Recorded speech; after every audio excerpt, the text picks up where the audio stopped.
කියනකොට සමහර දේවල් අපිට උත්තර දෙන්න බැරි තරමට සාධාරණ වෙලා තියෙනවා. ඉතින් බලපුවාම එක පැත්තකින් සාධාරණයි. අපිට පේන විදිහට මානව මට්ටමේ. හැබැයි අපිට ස්වාමීන් වහන්සේ දීලා තියෙන ජීවිත ගමනට අනුව අපි ඉන්නේ මේ ලෝකයේ ගමනකට නෙවෙයි. සමහර අය පාපේ සාධාරණීකරණය කරනවා. හොඳයි. ඒක මේ ලෝකෙට වෙන්න පුළුවන්. හැබැයි ඒ ලෝකයට නම් ඒ විදිහට යන්න අමාරුයි. ඒ කියන්නේ සදාතනික ජීවිතයකට යන්න බෑ. මොකද අපිට පළමුව තියෙන්න ඕනේ නිහතමානීකමක් අපේ අඩුපාඩුකම දුබලකම පිළිගන්න. ඉතින් දෙවියන් වහන්සේ බලාපොරොත්තු වෙන්නේ සුද්ධවන්තයෝ. ඒ කියන්නේ සුද්ධවන්තයෙක් වෙලාම ඉන්න නෑ. සුද්ධවන්තයෙක් වෙන්නයි උන්වහන්සේ බලාපොරොත්තු. දැන් අපි උඟක් වෙලාවට හිතනවා අපි සමහර අය හිතනවා අපි සුද්ධවන්තයෝ කියලා. නෑ. උන්වහන්සේ කියන හුදෙක් දෙවියන් වහන්සේ මිස කවුරුත් යහපත් නෑ. ඒක තරුණයෙක් ජේසුස් වහන්සේට ඇවිල්ලා කියනවානේ. මං ස්වර්ගයට යන්න මොනවද කරන්න මම හැමදේම ආරක්ෂා කරලා තියෙන සේරම කරලා තියෙන. ඒ ජේසුස් වහන්සේ කියනවා ඇයි ඔබ යහපත් කියන්නේ?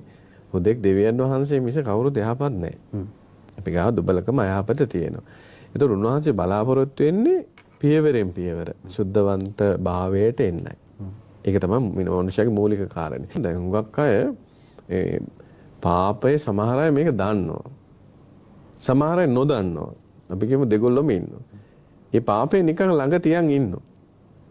හැබැයි මේ පාපය අතුලාන්තයේ තියෙන පාපය ලෙඩ රෝගයක්සේ එළියට එනවා.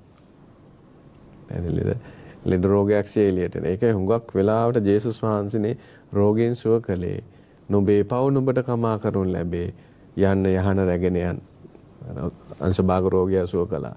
ඒ වගේ රෝගීන් උන්වහන්සේ සුව කරද්දී පාපයට සමාව දීලා තමයි රෝගය සුව කළේ. මේක මුතර දේවචනයෙන් ඉගෙන ගත්තා.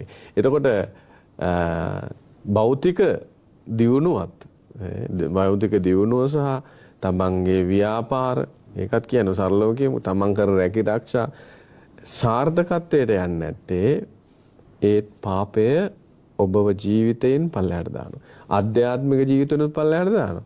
ඒ වගේම භෞතික ජීවිතෙනුත් පල්ලෙහාට දානවා. මගෙන් හුඟක් අය අහනවා මේ ප්‍රශ්නේ එකයි මම උත්තර දුන්නේ දෙකෙන්ම දානවා.